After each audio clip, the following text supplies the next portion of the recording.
Hola, ¿qué tal? Muy buenas noches. Bienvenidos a esta noche del día D aquí en el canal Universidad, el canal público de la ciudad de Mar del Plata. Una Mar del Plata, una provincia, un país, el mundo entero, atravesado por lo que es la pandemia del coronavirus y la preocupación que va generando a medida que esa dinámica que se va dando en torno a la propagación del COVID-19, como técnicamente lo están llamando al coronavirus, empieza a generarnos mayor preocupación, ¿no? El punto en el cual las decisiones que se toman desde aislamiento, desde la situación con el transporte, desde los comercios, de la forma en la cual vamos llevando adelante intentar evitar la circulación, sobre todo el virus que, como ya hemos visto en todo el mundo anteriormente y ahora en la Argentina lo vemos con mayor cercanía, digamos, empieza a propagarse de una manera muy efectiva y muy rápida, lamentablemente, generando cientos de casos positivos, generando miles de muertes alrededor del mundo, y esta preocupación también se traslada a lo que tiene que ver a lo cotidiano y a lo diario, ¿no? Las decisiones de gobierno, sí, no, hasta dónde, de qué manera, el equilibrio entre una economía paralizada durante algunos días y el freno o la batalla que se le pueda dar a un virus tan potente y de tan fácil, digamos, repercusión, de tan fácil contagio, ¿no? Entonces digo, ¿hasta qué punto ese barco a dos aguas que tiene que ir navegando en la forma en la que vamos trabajando o no, el aislamiento o no, empieza a generar sus consecuencias también a una economía que ya tenía problemas de antes, a una situación que no nos permitía ni siquiera frenar, todo lo contrario, había que aumentar la producción y que de pronto nos encuentra con esta coyuntura internacional que cambia todo, ¿no? Que disruptivamente entró en una sociedad mundial que tiene sus problemas en todos lados, como lo hemos visto y como lo seguimos viendo permanentemente. Acá lo importante, o en principio lo que uno supone importante, tiene que ver con la salud, ¿no? Fundamentalmente eso es la primera conclusión que uno encuentra, sobre todo cuidando a las personas y a los adultos mayores. Las decisiones del gobierno podrán ser más o menos acertadas. Estamos todos, incluyendo los especialistas, ante una nueva situación, ante una nueva coyuntura, una nueva circunstancia que nos plantea también nuevos desafíos por el desconocimiento mismo y una sociedad que es de donde debemos empezar a trabajar. Digo, ya volviendo a lo propio, a lo nuestro, a lo de nuestras ciudades, a lo de nuestro país, digamos, quizás sea también una oportunidad para empezar a ver de qué eso se trata, ¿no? Que empezar a entender que la solución va desde lo individual a lo colectivo y no esperando que alguien mágicamente le encuentre una solución a algo y ya nos olvidemos del problema. Sin entrar en el pánico ni en la psicosis que se ha generado, corriendo a los supermercados, vaciando góndolas, sin tampoco despreocuparnos del tema, porque es un tema muy preocupante, pero sí desde el cuidado individual y la responsabilidad individual ante cada uno de los casos. Es la única forma, en este y en la mayoría de los casos. En este estamos obligados porque lo estamos viendo y porque la cercanía de un virus tan letal y de tan fácil contagio nos está obligando a que lo tomemos de esa forma. Sin embargo, esto debemos aplicarlo a todas y cada una de las cuestiones. Los problemas no son de otros, los problemas son de todos, no le pasa al resto, nos está pasando a nosotros, porque para los otros también los otros somos nosotros. Entonces digo, es un conjunto esto, y en este conjunto es que debemos actuar. En este caso en particular, ante la urgencia, ante la pandemia, pero también en líneas generales. También la pandemia ha llevado la información a que todo sea justamente hablar de coronavirus o el COVID-19, por supuesto, ante la situación, ante la urgencia, pero hay otras urgencias que también siguen estando y que no pueden dejarse pasar por alto, como lo que hemos vivido desde principio de años hasta ahora con el tema violencia de género y particularmente con el tema femicidios, y puntualmente Mar del Plata, donde todavía seguimos buscando a Claudia Repeto y queremos novedades y encontrarla viva, por supuesto, a Claudia. Todo eso nos vamos a ocupar ahora, de la situación crítica que se vive, que se está viviendo en la ciudad, en el país y demás, y empezar a entender un poco más en profundidad de la necesidad. También, fíjense, ¿no? Como lo relacionamos con lo anterior, de entre todos trabajar esto, desde lo individual, trabajar en la permanente deconstrucción, en la permanente pensamiento de cambiar una estructura que evidentemente es trágica y es fatal, como ocurre en estos casos. Está Laura Hochberg, así que con ella vamos a dialogar de la multisectorial de la mujer sobre este tema, así que si les parece, comenzamos con nuestros auspiciantes y comenzamos el programa.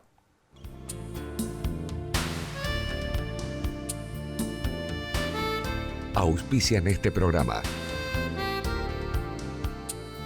Sindicato de Empleados de Comercio Zona Atlántica, UTE, El Libertador, Sindicato Luz y Fuerza Mar del Plata, Colegio de Ingenieros y Centro de Ingenieros de Mar del Plata, Terminal de Contenedores 2 de Mar del Plata, Unión Trabajadores Hoteleros y Gastronómicos de la República Argentina, Seccional Mar del Plata. Y como siempre lo hacemos para comenzar la entrevista y para tener pluralidad y distintas preguntas, distintas opiniones y visiones del tema, convocamos a algunos colegas, en este caso al director de contenidos audiovisuales de este mismo canal de Canal Universidad, Hernán Gaspari.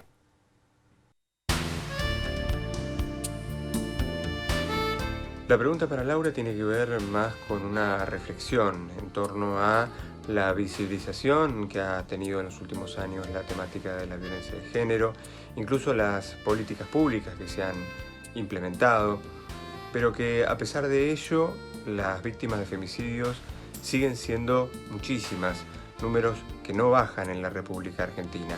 La pregunta tiene que ver con que si esas políticas son erróneas, son insuficientes, son solo discursivas y requieren también de mayor acompañamiento presupuestario para que finalmente, que es la búsqueda, haya una menor cantidad de víctimas de femicidio en la República Argentina. Muchas gracias. Le agradecemos a Hernán Gaspari por su participación y por su pregunta. Y recibimos a Laura Hochberg de la Multisectorial de la Mujer. Laura, buenas noches. Gracias por venir en principio. No, al contrario. Muchas gracias a ustedes, por supuesto. Bueno, un poco ahí Hernán abría el juego con respecto a las preguntas, que es una de las grandes preguntas que nos hacemos todos, ¿no? Si las políticas terminan siendo efectivas, porque uno ve que los casos van aumentando, lejos de disminuir, van aumentando. Sí, en realidad, teniendo en cuenta un poco tu presentación y tratando de responder la pregunta de Hernán, en relación al tema de los femicidios, estamos en una verdadera epidemia, claro. En una era del coronavirus, así claro. lo anuncio yo. Porque los datos son alarmantes, efectivamente, digamos. Nosotros tenemos desde el 1 de enero de este año a la fecha casi 70 mujeres asesinadas a manos de femicidas. Es un número muy enorme, muy grande. Teniendo en cuenta que en el año 2019 el dato que conocemos es que era una mujer muerta a manos de un femicida cada 27 horas, en diciembre del 2019 cada 24 horas, enero y febrero de este año cada 23 horas y lo que va de marzo cada 14 horas. Claro. Por lo tanto, efectivamente son cifras que anuncian, digamos, no solo lo alarmante, sino el crecimiento de estos femicidios. Y en relación a la pregunta de Hernán, nosotras hemos logrado desde un punto de vista visibilizar, digamos, este tema, sobre todo a partir del primer Ni Una Menos en el 2015, claro. Que eso fue muy importante en el sentido de que este problema de la violencia de género dejó de estar puertas hacia adentro para poder salir afuera. Claro. O sea, las mujeres empezaron a animar un poco más, no todas ni todavía del todo, pero sí, digamos, esto se pudo ver con mayor frecuencia. Esto fue tomado, digamos, por las organizaciones, digamos, que estamos en el tema del asesoramiento y en el tema del acompañamiento de las víctimas, pero efectivamente, digamos, en esta situación las políticas públicas no alcanzan. Efectivamente esto no es así. Nosotras lo que creemos que, bueno, así como se han tomado medidas muy sensatas, digamos, y entiendo yo contundentes en relación a la pandemia del coronavirus, creo que también, digamos, se tiene que abocar las autoridades, sobre todo de Mar del Plata, me refiero yo, que es lo que más conozco, ¿no? Obviamente, a resolver, digamos, esta verdadera situación que yo digo que es un flagelo a esta altura. Totalmente. Ahora, sumándome un poquito la pregunta que hacía Hernán al comienzo y un poco lo que decía Laura, esta cuestión, por ejemplo, Mar del Plata también está en emergencia sanitaria por lo del coronavirus, pero también está en emergencia en violencia de género, y sin embargo pareciera que no se aplica eso. Tal cual, sí, tal cual. Estamos en emergencia, porque es un proyecto que hemos logrado desde hace 4 años, emergencia en violencia de género y diversidad, y no hay políticas públicas efectivas y menos presupuesto adecuado y necesario para poder abordar estas políticas públicas, porque yo entiendo que no hay una decisión política, porque esto se resuelve con decisión política. Si hubiera decisión política, digamos, hay presupuesto para poder abordar con políticas públicas, digamos, este verdadero problema que sufren tantas mujeres en Mar del Plata. ¿Y por qué lo digo? Lo digo porque, por ejemplo, hoy todavía tenemos una lista de espera para recibir botones antipánico. Al 1 de marzo había 121. digamos, en la última reunión que tuvimos del observatorio, en el cual participó el secretario de Seguridad, Darío Oroquieta, nos informaron que hay 76 mujeres esperando el botón. Pero más allá del número, ¿no es cierto?, bajó, pero más allá del número, permanentemente, digamos, se va aumentando ese mismo número. Entonces, digamos, la lógica indicaría que habría que hacer una compra directa, en forma muy rápida, al menos de esos botones que hoy están esperando estas mujeres, y después ir viendo con una licitación, por ejemplo, para comprarlo estos 200 botones que ya anunciaron desde el gobierno municipal. Pero nosotros hasta el día de hoy no lo tenemos, claro. No tenemos el dato que se haya realizado. Y aparte de eso, la entrega de los botones, digo, la situación de una mujer que está pasando por una situación de violencia de género, ir a hacer la denuncia, ¿dónde?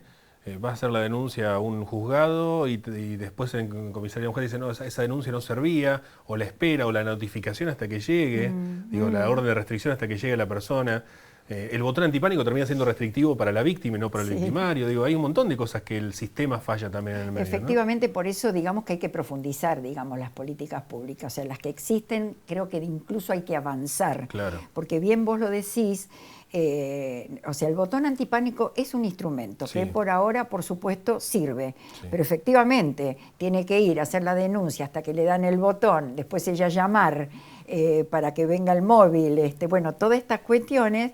De alguna manera la estamos revictimizando, claro, digamos, a la víctima.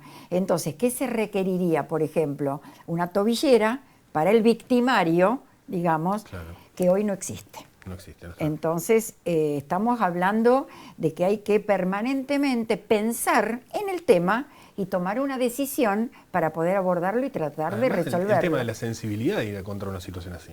Claro, es decir, la mujer tiene que ir a contar la situación, tiene que ir a denunciarlo, tiene que ir a pensar, no me van a creer, o hasta qué punto, no digo, con situaciones no tan graves, digamos, hasta qué punto, no, todo, digo, y muchas veces estas cuestiones pasan en una sociedad con tanto arraigo machista, digamos, en ese aspecto. Digo, es muy complejo cómo funciona todo eso. ¿Se puede mejorar?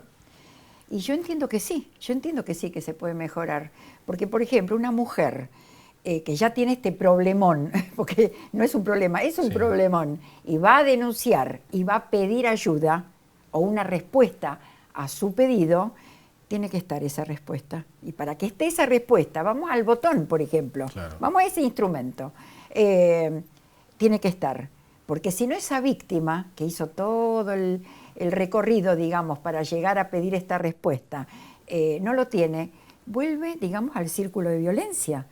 Porque además, ¿a dónde vuelve? Vuelve a su casa. Claro. Inclusive, por ejemplo, cuando ella llega a la Dirección de Políticas de Género, cuando es un caso muy, digamos, extremo, digamos, ella se la cobija en el hogar Galé. Tiene que haber lugar, ¿no es cierto? Pero se la puede incorporar en el hogar, pero también es todo un tema. Porque están un tiempo ahí, 15 días, 20, como mucho un mes.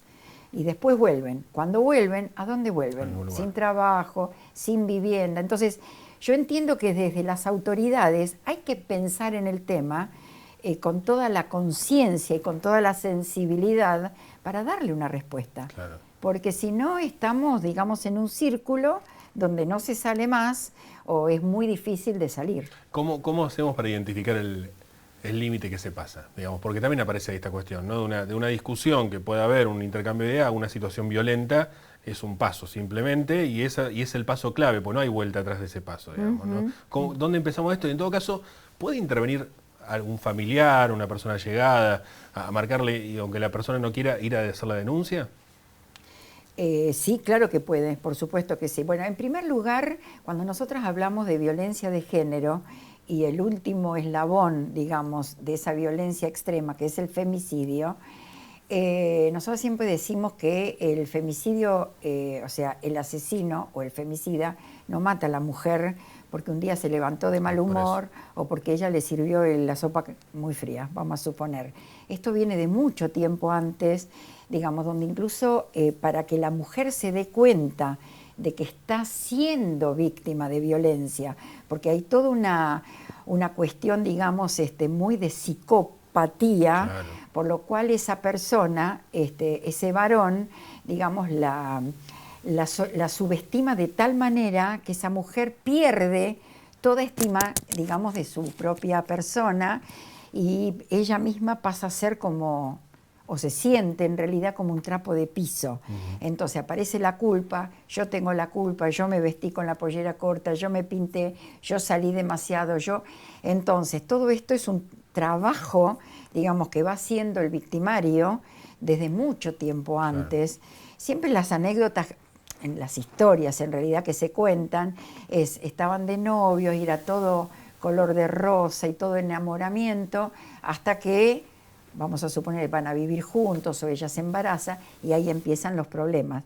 Entonces, la cuestión es que la mujer tiene que tomar conciencia que con la visibilización es más fácil, de que tiene que denunciar. Y si ella no lo puede hacer, una vecina, una amiga, alguien tiene que denunciar y lo puede hacer en lugar de ella. Claro, porque además decía por esto el primer paso para marcar el primer síntoma, digo, porque es como usted dice, no es un día para el otro, no un día se levanta, digamos. Esto es una consecuencia. Digo, ¿dónde está el primer síntoma que ya no hay retorno, digamos? ¿Dónde empezamos a verlo? Digo, y si alguien lo ve de afuera lo puede denunciar, debe denunciarlo. Debe denunciarlo, sí, el primer síntoma es un grito, el primer síntoma es un golpe.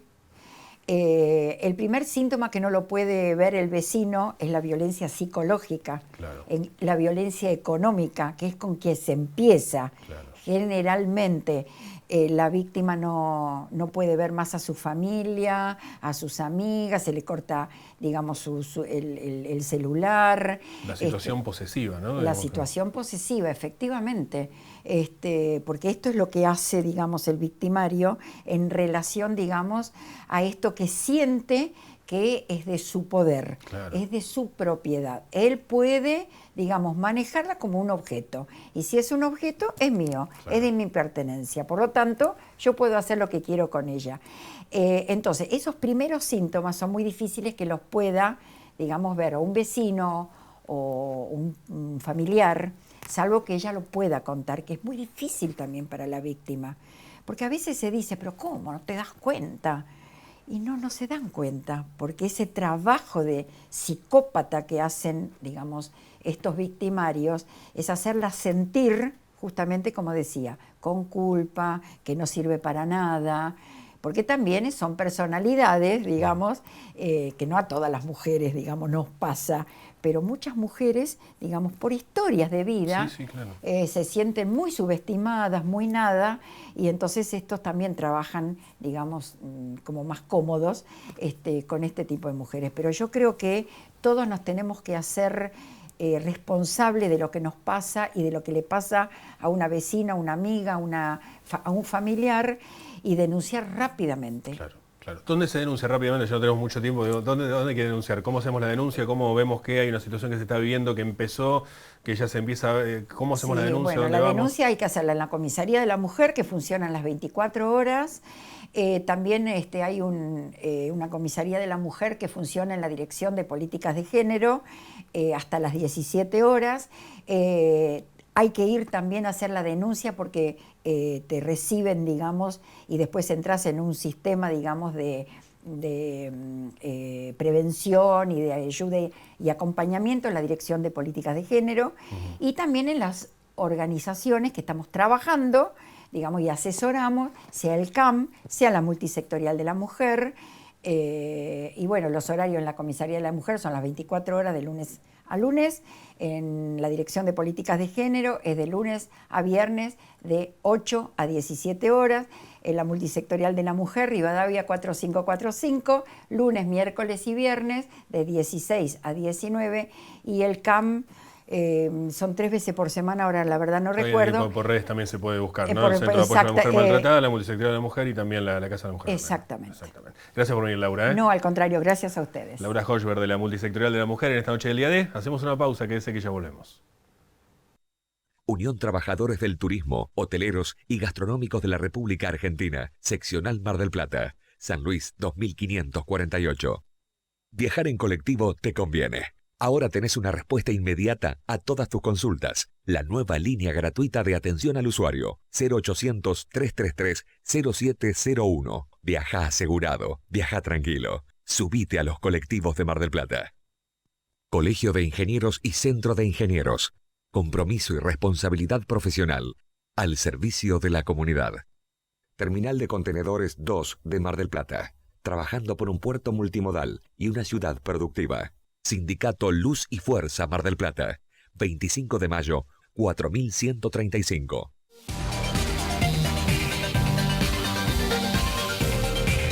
Folletos, afiches, formularios continuos, libros, revistas, periódicos, impresos comerciales y sociales. Tenés que imprimir Del Plata, la imprenta. Tradición gráfica marplatense.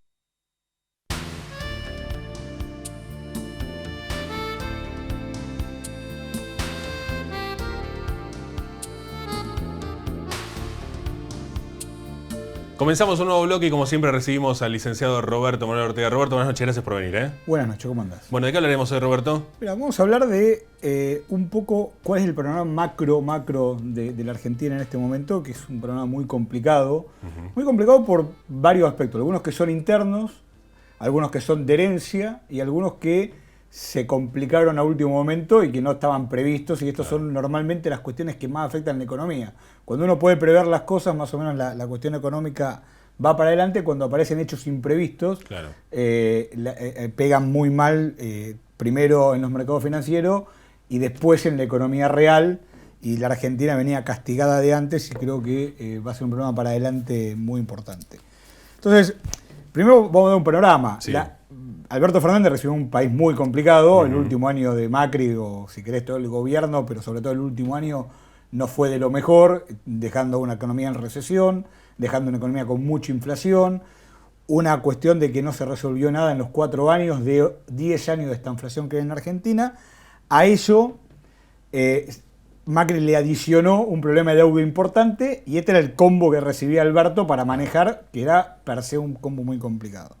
En estos 90 días de gobierno, el gobierno no tuvo, si vos querés así, la pericia de por lo menos cambiar las expectativas.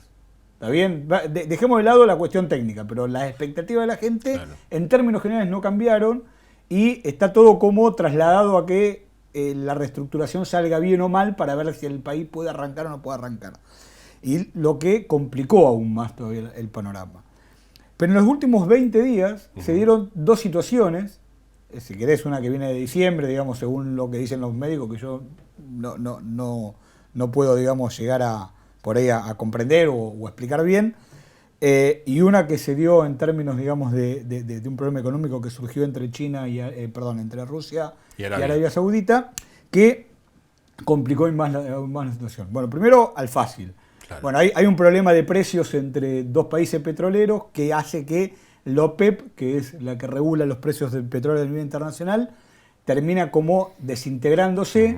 Arabia Saudita genera, digamos, una baja del precio importante en el petróleo, y esto hizo que tambalearan todas las economías mundiales, porque digamos, se está pensando que va a haber una guerra comercial entre Arabia Saudita y Rusia que puede impactar en toda la economía mundial.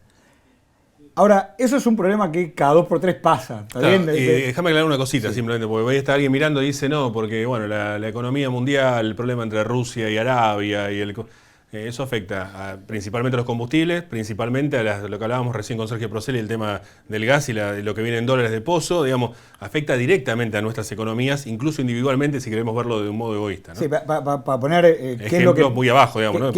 ¿Cuál es el problema que tiene Argentina? Argentina tiene que uno de los grandes, digamos, motores de la economía para los próximos 10 años es lo que comúnmente se llama vaca muerta, ¿no? Claro. Que es un complejo petrolero que está en expansión. Ese complejo petrolero depende de, entre otras cosas, cuánto vale el petróleo a nivel mundial, porque la rentabilidad de vaca muerta depende de eso. Bueno, esto va a afectar directamente a inversiones en uno de los sectores que en los últimos 4 años es de los pocos que creció en Argentina. Claro. Entonces, es un problema que afecta al mundo, pero nos afecta a nosotros particularmente, porque aparte de ahí era una digamos, de los compartimentos donde podían salir dólares para los próximos años, y la Argentina, si hay un problema que tiene, es la generación de dólares genuinos, claro, para pagar importaciones y hoy para pagar deuda. Bueno, el otro tema es el coronavirus. El otro tema es el coronavirus. El coronavirus, ¿cómo impacta? Que también es un tema mundial, que en Argentina recién está entrando, ¿está bien? No es un problema digamos, no es un problema de salud pública, pero es un problema, digamos, que recién está comenzando.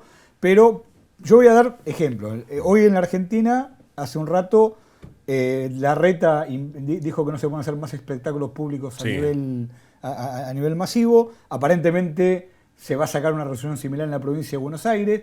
Bueno, eso implica de que y a nivel recitales, partidos de fútbol, cosas que generan plata normalmente, van a generar muchísimo menos. Claro. ¿Está bien? Y así a toda la economía. Bueno, si esto lo trasladamos a nivel mundial, lo que puede llegar a entrar la economía mundial es una recesión. Digamos que para colmo estábamos empezando a salir de una recesión, vamos a entrar de vuelta en una recesión y eso va a impactar de vuelta en la actividad de la Argentina. Y todo esto en la Argentina, con los problemas que dijimos antes, más que estamos en el proceso final de la reestructuración de la deuda, claro. Por lo cual la Argentina, de tener una posibilidad de ir a una recesión en este año de 1,5%, posiblemente uno ya tenga que pensar de que la Argentina va a caer de vuelta un 2%, parecido al 2019, sí. Va a ser el tercer año consecutivo de caída y va a complicar mucho, digamos, la salida de recesión para el 2021 como estaba prevista. Dos problemas externos que complican aún más, se hace más conflictivo, decía Alberto Fernández, confabulan contra la salida de la crisis, ¿no? Sí, si bien no es feliz, digamos, que lo diga, la realidad sí, es que está pasando por lo menos, ¿no? Y complica mucho la salida de la Argentina, por lo cual a nivel mundial, ¿qué se está pensando? Está pensando en hacer expansiones fiscales para mitigar esto. Lo anunció ayer Trump, lo anunció Merkel hace unos días. Sí. En Europa se está pensando en esto, el FMI está pensando en dar créditos por 50.000 millones de dólares para poder generar, digamos, movimiento mundial.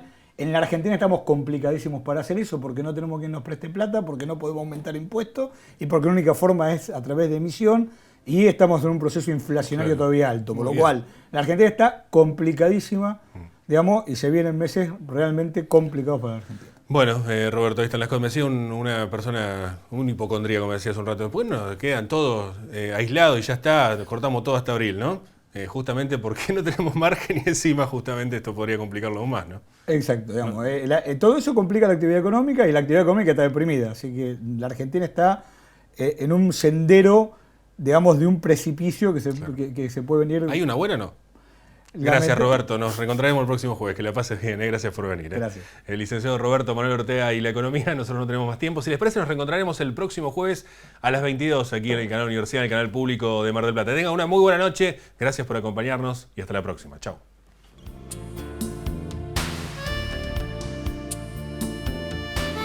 Auspiciaron este programa. Sindicato de Empleados de Comercio Zona Atlántica. UTE, El Libertador. Sindicato Luz y Fuerza Mar del Plata. Colegio de Ingenieros y Centro de Ingenieros de Mar del Plata. Terminal de Contenedores 2 de Mar del Plata. Unión Trabajadores Hoteleros y Gastronómicos de la República Argentina. Seccional Mar del Plata.